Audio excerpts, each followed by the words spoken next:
2015-16 में पाटीदार आरक्षण आंदोलन का चेहरा रहे भाजपा नेता हार्दिक पटेल ने 15 नवंबर को अहमदाबाद जिले के वीरमगाम निर्वाचन क्षेत्र से आगामी विधानसभा चुनाव के लिए अपना नामांकन पत्र दाखिल किया है। हार्दिक पटेल ने वीरमगाम को जिले का दर्जा दिलाने के अपने वादे को सामने रखते हुए एक घोषणा पत्र जारी किया है, जिसमें उन्होंने एक आधुनिक खेल परिसर का निर्माण, अहमदाबाद की काकरिया झील की तर्ज पर ऐतिहासिक मुनसर और गंगासर झीलों का पुनर्विकास, कला, वाणिज्य एवं विज्ञान महाविद्यालयों की स्थापना, एक उचित सीवेज नेटवर्क का निर्माण जैसे मुद्दों को शामिल किया है। हार्दिक पटेल ने कहा कि 1.25 लाख रुपए मासिक वेतन का उपयोग पशु पाउंड और शिक्षा और निर्वाचन क्षेत्र में सामाजिक कार्यों के लिए किया जाएगा। आपको बता दें कि अहमदाबाद जिले की वीरमगाम सीट इस चुनाव की सबसे चर्चित सीटों में से एक है।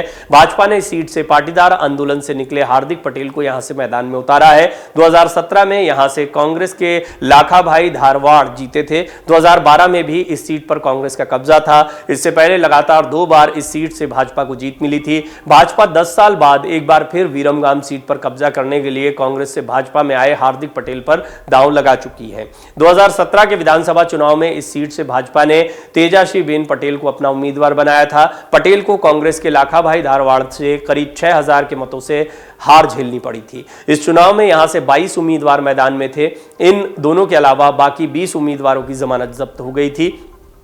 जून 2022 में भाजपा में आए हार्दिक को पहली बार ही पार्टी ने चुनाव लड़ने का मौका दिया है। 2012 के विधानसभा चुनाव में इस सीट से कांग्रेस उम्मीदवार तेजाश्री पटेल की जीत हुई थी। उन्होंने भाजपा के प्रागजी भाई पटेल को 16000 से ज्यादा अंतर से हराया था। इस चुनाव में कुल 5 उम्मीदवार मैदान में थे। भाजपा और कांग्रेस के उम्मीदवारों को छोड़कर बाकी 3 उम्मीदवारों की जमानत जब्त हो गई थी। मई 2022 तक हार्दिक पटेल कांग्रेस में थे। कांग्रेस छोड़ने से पहले वो पार्टी की गुजरात इकाई के कार्यकारी अध्यक्ष थे। 2017 के चुनाव के दौरान उन्होंने कांग्रेस का समर्थन किया था। बाद में वो कांग्रेस में शामिल हुए थे। वीरमगाम सीट पर पाटीदार समाज के वोटर निर्णायक भूमिका में हैं। आम आदमी पार्टी की तरफ से कुंवर जी ठाकुर यहां से मैदान में हैं। इस सीट पर 5 दिसंबर को दूसरे चरण में मतदान होगा। नतीजे 8 दिसंबर को आएंगे। वीरमगाम सीट अहमदाबाद जिले में आती है। इस जिले में कुल 21 सीटें हैं। 2017 में जिले की 21 में से 15 सीटों पर भाजपा को जीत मिली थी। वहीं 6 सीटों पर कांग्रेस जीत दर्ज करने में सफल रही थी। पहले चरण में 89 सीटों पर चुनाव होना है। पहले चरण के लिए 5 नवंबर को अधिसूचना जारी हो चुकी है। 14 नवंबर तक नामांकन किया जा सकेगा। नामांकन पत्रों की जांच 15 नवंबर को होगी। 17 नवंबर तक नाम वापस लिए जा सकेंगे। वहीं 1 दिसंबर को चुनाव होना है।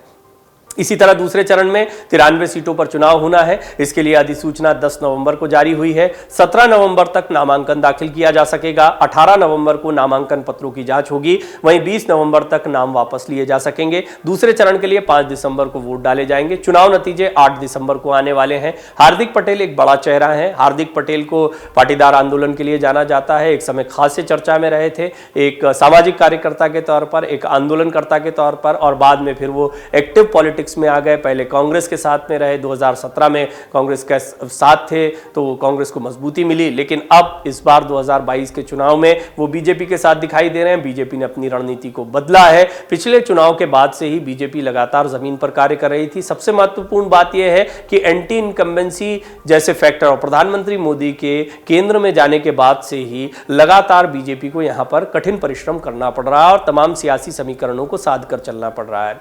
कांग्रेस बहुत समय से गुजरात की सत्ता से बाहर है और कांग्रेस में एक छटपटाहट भी देखने को मिलती है। हालांकि कोई बहुत ठोस रणनीति या कोई बड़ा चेहरा इस वक्त कांग्रेस के पास गुजरात में देखने को नहीं मिल रहा है।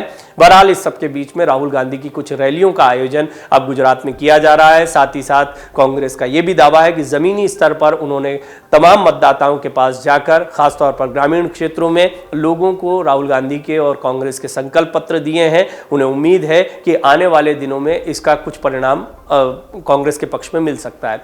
बहरहाल बीजेपी भी अपने दावे कर रही है। बीजेपी का कहना है पिछली बार से ज्यादा बेहतर प्रदर्शन इस बार बीजेपी का रहने वाला है।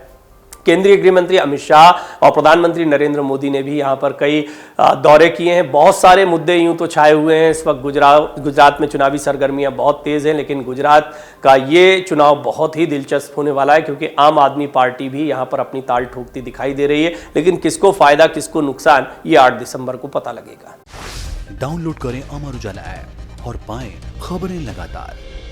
अगर आप ये वीडियो YouTube पर देख रहे हैं तो हमारे चैनल को सब्सक्राइब करें और बेल आइकन को दबाना ना भूलें। अगर आप Facebook पर ये वीडियो देख रहे हैं तो हमारे पेज को लाइक करें।